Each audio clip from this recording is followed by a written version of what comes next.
war on the homeless continues for January the 25th, 2017. Here's an article coming out today that I want to share with all of you. I'll put the link below in the description box right above where you leave the comments. War on the homeless. Cities all over America are passing laws making it illegal to feed and shelter those in need. And you can see it's posted today, January 25th. 2017.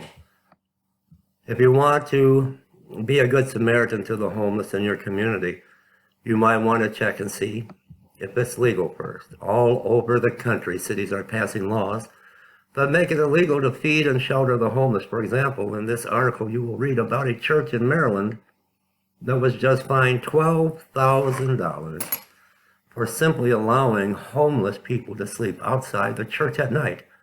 This backlash against homeless people comes at a time when homelessness in America is absolutely exploding. I wonder why I say I have such a heavy burden. In a previous article, I shared with my readers the fact that the number of homeless people in New York City has just set a new all-time record high, and the homelessness crisis in California has become so severe that the LA City Council has formally asked Governor Jerry Brown to declare a state of emergency. We need a state of emergency all across the United States. Sadly, instead of opening up our hearts to the rapidly growing number of Americans without a home, way too many communities are trying to use the law to force them to go somewhere else. For nearly 2,000 years, churches have been at the forefront of helping the poor and disadvantaged, but now many communities are trying to stop this from happening. Earlier today, I was absolutely stunned when I came across an article that talked about how a church in Maryland had been fined $12,000 for allowing the homeless to sleep outside the church at night. I showed up Wednesday morning to find a citation on the door that said, "We're going to be fined $12,000 and have a court date because we had unhoused homeless people sleeping outside the church at night," said Reverend Katie Grover with the United Methodist Church. Grover added that the men and women who sleep outside their doors do so because they have nowhere else to go and because they feel safe there. I just want to ask, why not open the doors and let them in to the church? That's the problem that I have doing this, facing this every single day.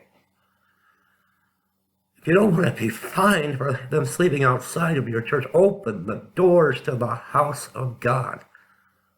And Church of Jesus Christ, open your hearts to the homeless.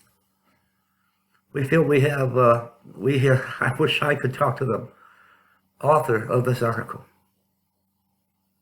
We feel we hear as a church that it's scriptural mandate, that it's an imperative to care for the least, the lost, the poor, the hungry, she said. The authorities in Dundalk say the church is running a non-permitted rooming and boarding house, and the severity of this fine is likely to put the church in significant financial difficulty if it is forced to pay it. You can watch a local news report discussing the story, and you'll have all the links below. Let me just skip on ahead. Some people who have been feeding the hungry for decades now find that their work has been suddenly made illegal. For instance, down in Houston, a Good Samaritan named Jay Hamburger is outraged that the help that he has been providing to the homeless for 27 years has now made him an outlaw. Jay Hamburger has been bringing food to Houston's homeless for 27 years. He feels the city is infringing on his right to help others by requiring him to have prior permission to distribute food on public and private property. I've done it with impunity for 27 years now, and I'm the most law-abiding outlaw because what I'm doing is illegal, Hamburger said. My understanding is that there's no legal way to make this right with the city. And I'm seeing that in my inner cities where I'm from, the streets in the inner cities. They are now making it a crime to panhandle. You can't have a cardboard sign and ask to seek work, will work for food. You'll be arrested and given a $50 fine that the homeless can't pay. They're ransacking and tearing down the tent cities, the homeless camps, and taking their belongings. It's just a war on the homeless today. I'm going to put the link to this article below.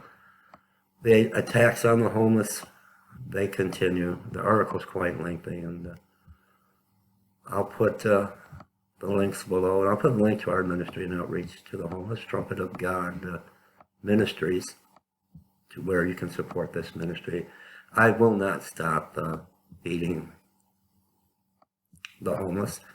It's my dream. It's my plea to my Father in heaven that to have a building just to shelter the homeless and a church to invite the homeless in for service, to have the doors open for everyone to come as you are. That's my prayer. We pray for this with me. All the links will be below.